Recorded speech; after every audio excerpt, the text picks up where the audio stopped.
ब्राह्मण लोग करवाते हैं, सब होता है। लेकिन ये सब होने के बाद फिर भी कथा महाराज 10 नहीं होता।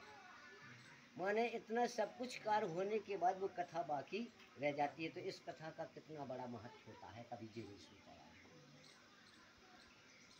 इस कथा का यही महत्व है कि विष्णु भगवान का पूजन। अच्छा, इस पृथ्वी पे 3 देवताओं का कार्यभार चल रहा है, ब्रह्मा विष्णु महेश, इन तीनों का है। ब्रह्मा जी का काम है सभी जीवों को उत्पत्ति हर योनि में कर देने का, जिसके जो कर्मों के अनुसार है, कोई जानवर, कोई मनुष्य, कुछ भी बन रहा है। तो ये ब्रह्मा जी का काम है। प्रजा का पालन करने वाला प्रजा पालन कहलाता है, विष्णु भगवान है। उसका काम है, ब्रह्मा जी ने जितने जीव जंतु इस पृथ्वी पर बना दिए, कोई भूखा न रह जाए। जिसको जैसे कर्म से लिखा है उसको भोजन देना, उसका काम पालन करता कहते वो पालन करता है, तो वो देता है।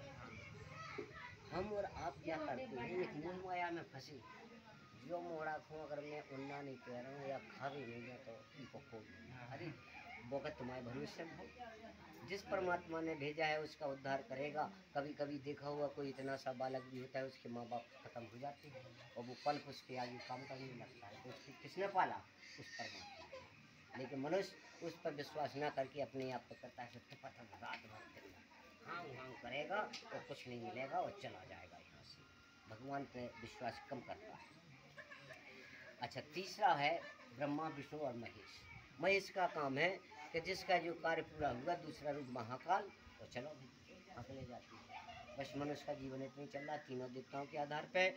जो इनसे मुक्ति चाहता है उसको तप करना पड़ेगा, योग करना पड़ेगा, तब कहीं उसको स्वर्ग की प्राप्ति या वैकुंठ की प्राप्ति या मोक्ष की प्राप्ति हो पाती है। और नहीं तो इन तीनों में यहीं पर भ्रमण हो रहा है।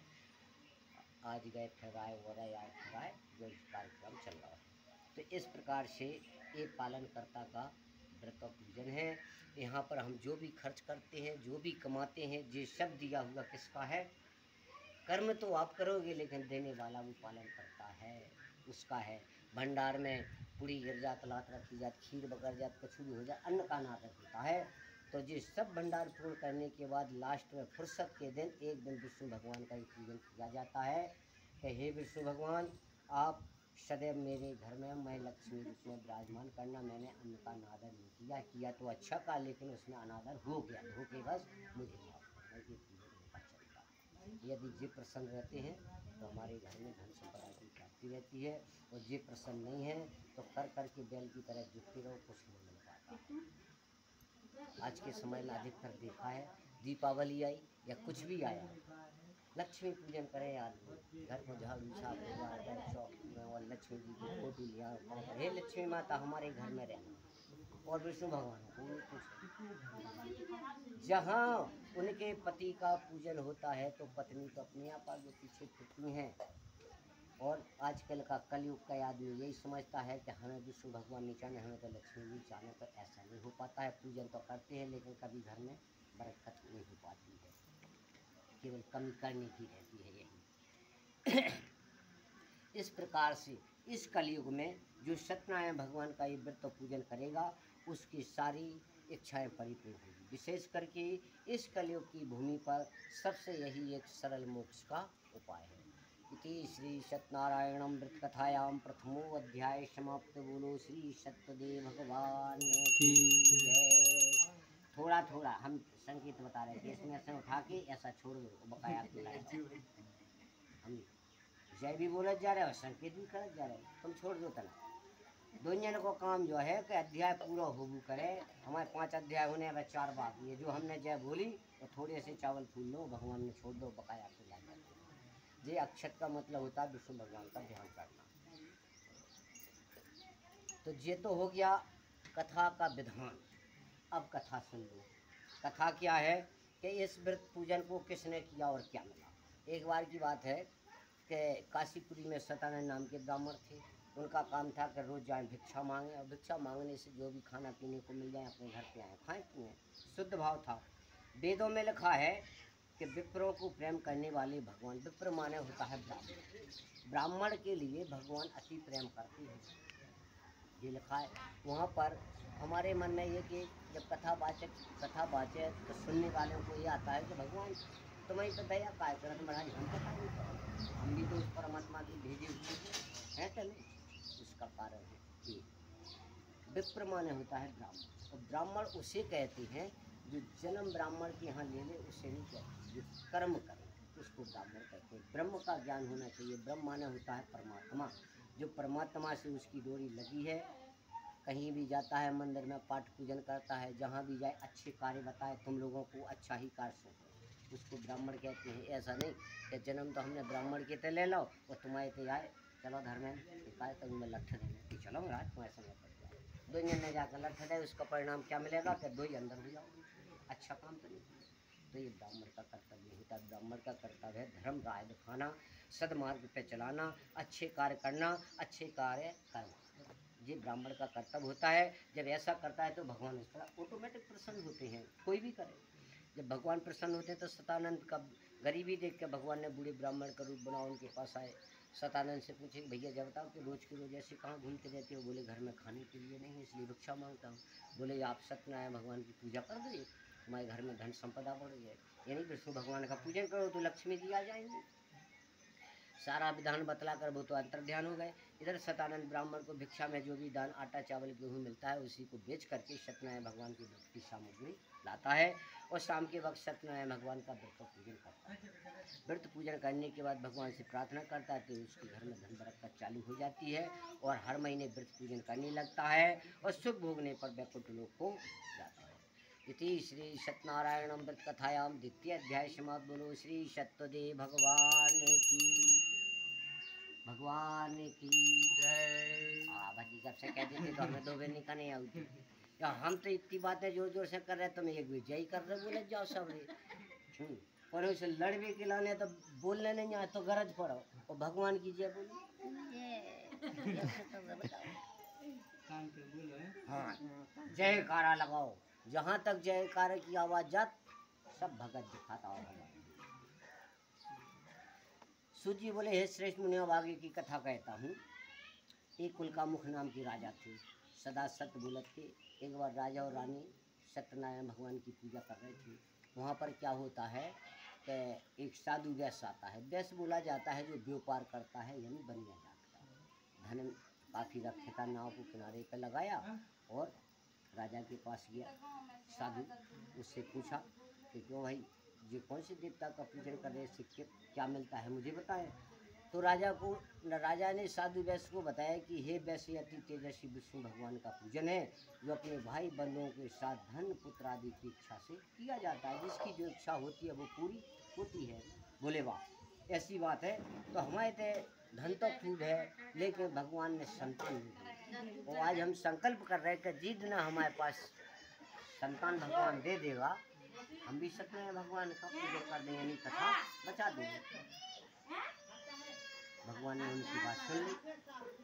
उसकी पत्नी का नाम था लीलावती। घर पे उसको जाके बताया साधु वैश्य ने कि अपन ऐसा ऐसा व्रत पूजन बोल के आए हैं, जब संतान हुई अपन कथा बचा। भगवान ने जब बात स्वीकार करी तो उसकी जो पत्नी थी लीलावती गर्भवती हुई, और 10वें महीना में एक सुंदर कन्या का जन्म हुआ। कन्या दिनों दिन इस तरह बढ़ने लगती है जैसे शुक्ल पक्ष का चंद्रमा बढ़ता है। तो उस समय उसकी पत्नी ने हाथ जोड़ के कही थी, आप दो जने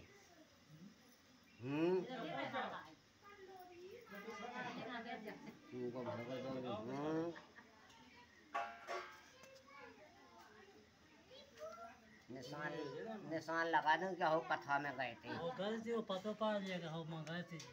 कितना गए थे कथा में, गए थे क्या कर आए थे क्या सुनो क्या क्या बता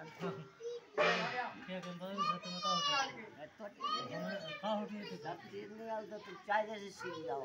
अरे जी मोड़ी मोड़ा तो तुमने पढ़ा रहे थे, सुनो मुझे बिल्कुल शुद्ध हिंदी लिखी, लेकिन इसे नहीं पढ़वा। तो आपके राजकुमार को भी है तो इसमें पढ़ा। सुन पहले जय कथा हुज्जे कौन जय तो सुनावे की ऐसे हुज्जे। एक राजा था, उनको एक ही हतो कुंवर, उसको काशी बनारस पहुंचाओ पढ़ने के लिए। विद्वान बने व पंडित बन गो। माँ से सब विद्या ऐसी किया, अच्छे अच्छे पंडित नहीं चकते। उनकी बहन को हट दिया। बाप ने कही बेटा तुम तो सब कुछ पढ़ के आ गए। बोले हाँ। बोले तो बहन को ब्याह सुनो सुनाओ सुन ब्याह बनाओ बढ़िया बने और ब्याह पढ़ दो वहाँ पढ़ दो। विदा हो गई। विदा होने के बाद 1 महीना बाद मोड़ी खत्म हो गई। अब पढ़वे बाय चिंता हो गई। मैं तो काशी बनारस को पढ़ो कितने गलती हुई जा। देखत उन्हें पूरे पोथी पत्र जितने पढ़े थे फुटज्जा बांधी और काशी बनारस पहुंचे पनी गुरु नो। बोले महाराज हम पे की बीचा गलती भाई जब बता दो मैंने ऐसा ब्याह सोचे इसमें मुझे तो कोई गलती नजर नहीं आ रही। गुरुजी ने देखे पूरे पोथी पत्र देखत कल बेटा तुमने सब सही कर कल ठज्जा गलती कितने हुई कल ब्राह्मण का आशीर्वाद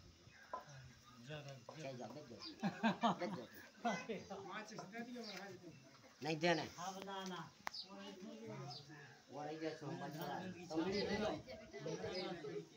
अब पी ले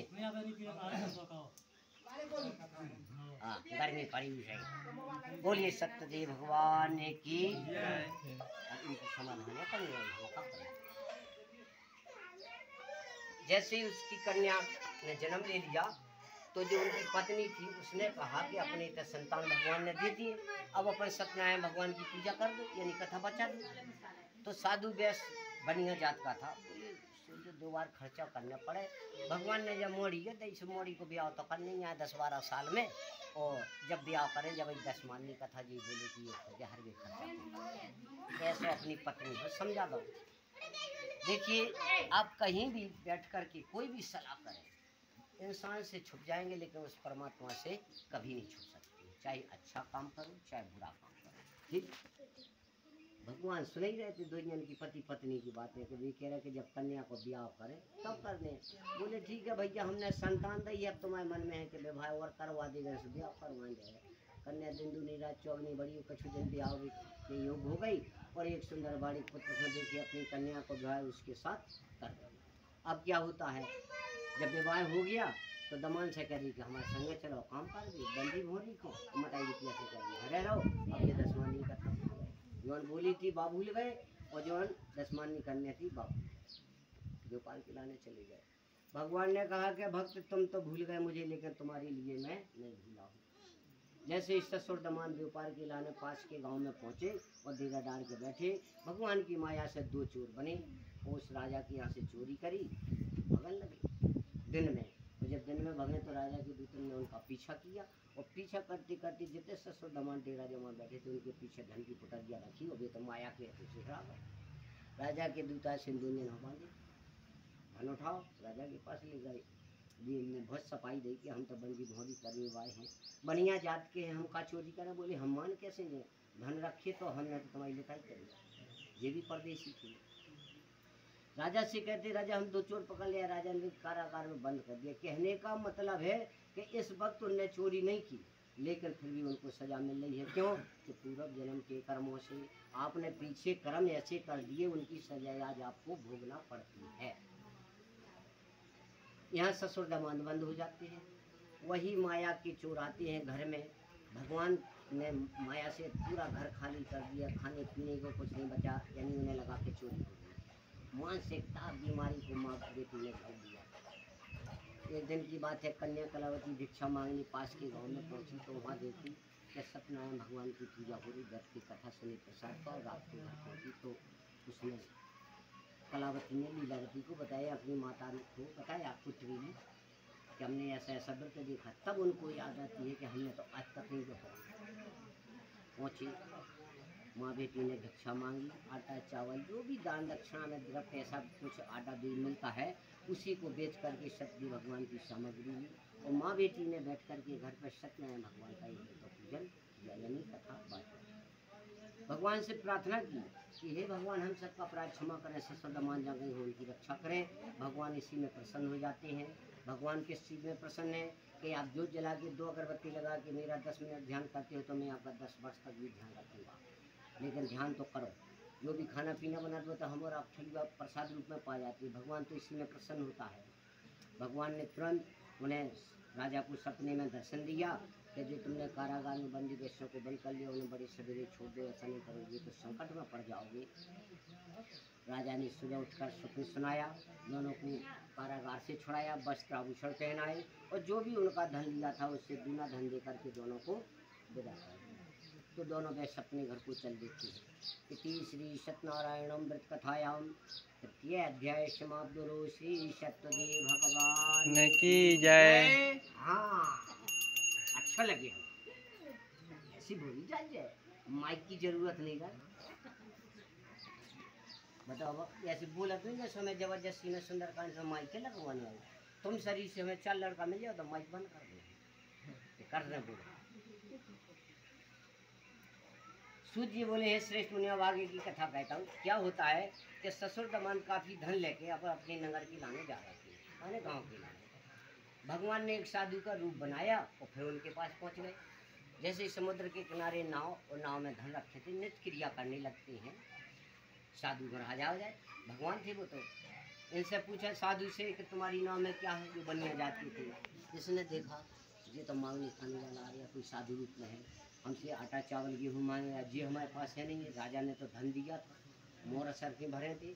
बोले अगर जब बता दें तो जो तो दान दे वो महंगो पड़ गए। जैसे अपन पहले कछु भी चीज़ में सोच ले, कथा बच रही, कथा में महाराज को 100 कर दे देती थी। पहले से एक विचार रहता है कि 100 रुपया अर्पण करना है।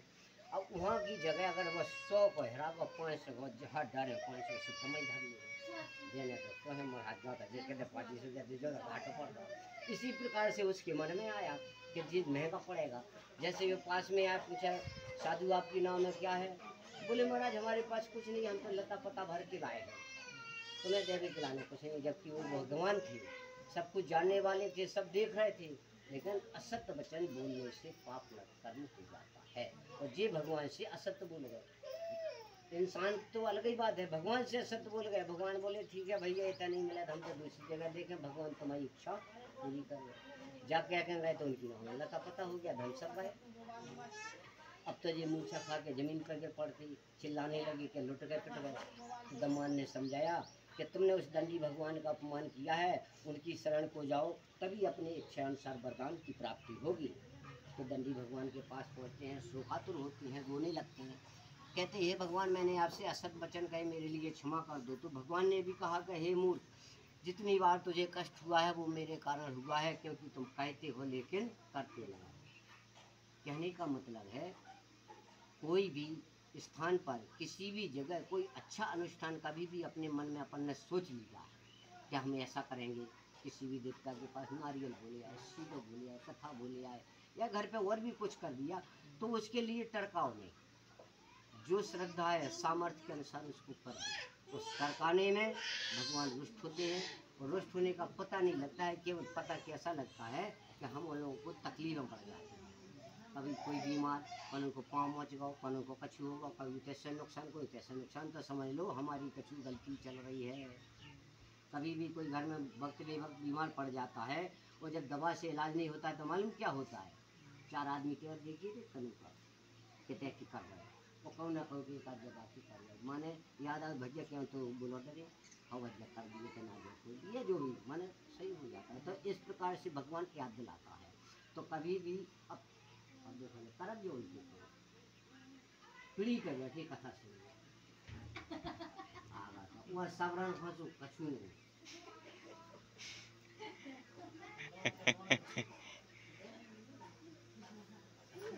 तो इस प्रकार से भगवान को ने याद दिलाई, उसने क्षमा याचना मांगी कि हे भगवान मेरी नौका में ज्यों का त्यों धन भर दो, मैं आपकी शरण में हूँ, जाते ही साथ आपका मैं सत्य भगवान का पूजन करूँगा। भगवान प्रसन्न हो जाते हैं, इच्छा अनुसार वरदान दिया तो नाव में ज्यों का त्यों धन हो गया। धन को लेकर के ससुर दमान उस पार जाते हैं जहाँ उनका नगर था। जैसे ही नगर को उस तरफ पहुँचते हैं, समुद्र में ही थे घाट पर, तो वहाँ पर क्या होता है, अपने एक नौकर से भी जाओ घर पर खबर कर दी कि सेठ हो दमान काफ़ी धन कमाते हैं।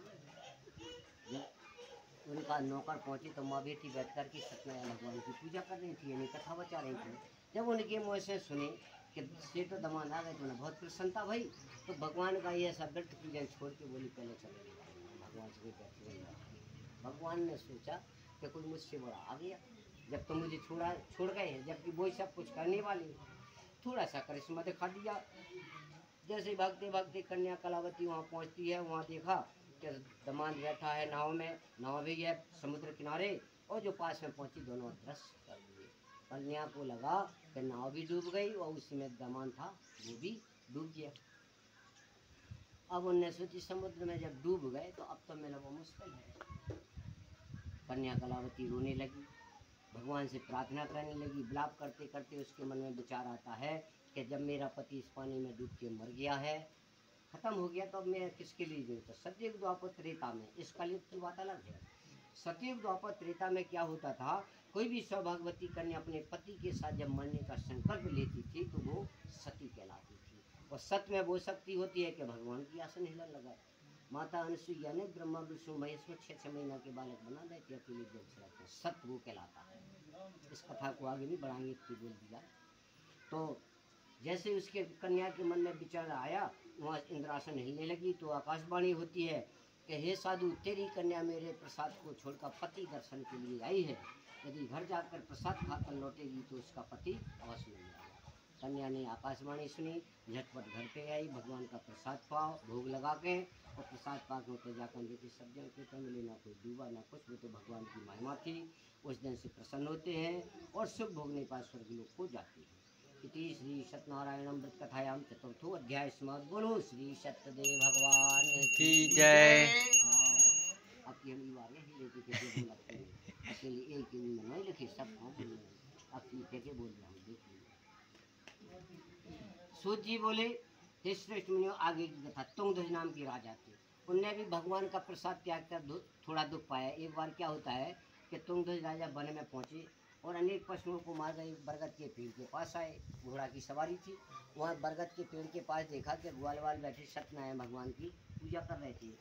राजा को अभिमान था कि हम तो बड़ी हैं, तो ना उतर के भगवान को प्रणाम किया, और ना ग्वाल वालों ने जब प्रसाद दिया तो बोलिएगा क्यों, कि तुम्हारे हाथ में छोटे हो। अभिमान में घर पे जाकर देखता है तुंगध्वज राजा के मेरे पुत्र बीमार पड़ जाती हैं, अनेक आपदाएं आने लगती हैं, कई विपदा भरे जो संदेशी आती हैं। राजा घबरा जाता है, तो उसके मन में ये विचार आया कि मुझसे गलती हो गई है। तो ग्वाल वालों के पास जाता है, विधि पूर्वक पूजन करता है, प्रसाद खाता है, तो सत्यदेव की कृपा से जैसा था वैसा हो जाता है। सुख भोगने पर स्वर्गलोक हो जाता है। जो मनुष्य परम दुर्लभ इस व्रत को करता है और सुनता है, भगवान की कृपा से उसे धन संतान की प्राप्ति होती है, निर्धन धनी होता है, बंदी जन बंधन से मुक्त होकर के निर्भय हो जाता है, संतानहीनों को संतान प्राप्त होती है, सब मनोरथ पूर्ण होकर के अंत में वैकुंठ। जिन्होंने पहले इस व्रत को किया उनके दूसरे जन्म की कथा है कि वृद्धस्तानंद ब्राह्मण ने सुदामा जी का जन्म लेकर मोक्ष पाया। उनका मुख नाम के राजा दशरथ जी होकर के वैकुंठ को गए। साधु नाम के वैश्य ने मूरध्वज बनकर अपने पुत्र को आर्य से चीर कर मोक्ष प्राप्त किया। बोलिए सत्यदेव भगवान की जय। सब छोड़ दो अब तो, अब ना बचाओ। भैया आगे ले आओ, में ले आओ, पर तवा में वह है पूरा।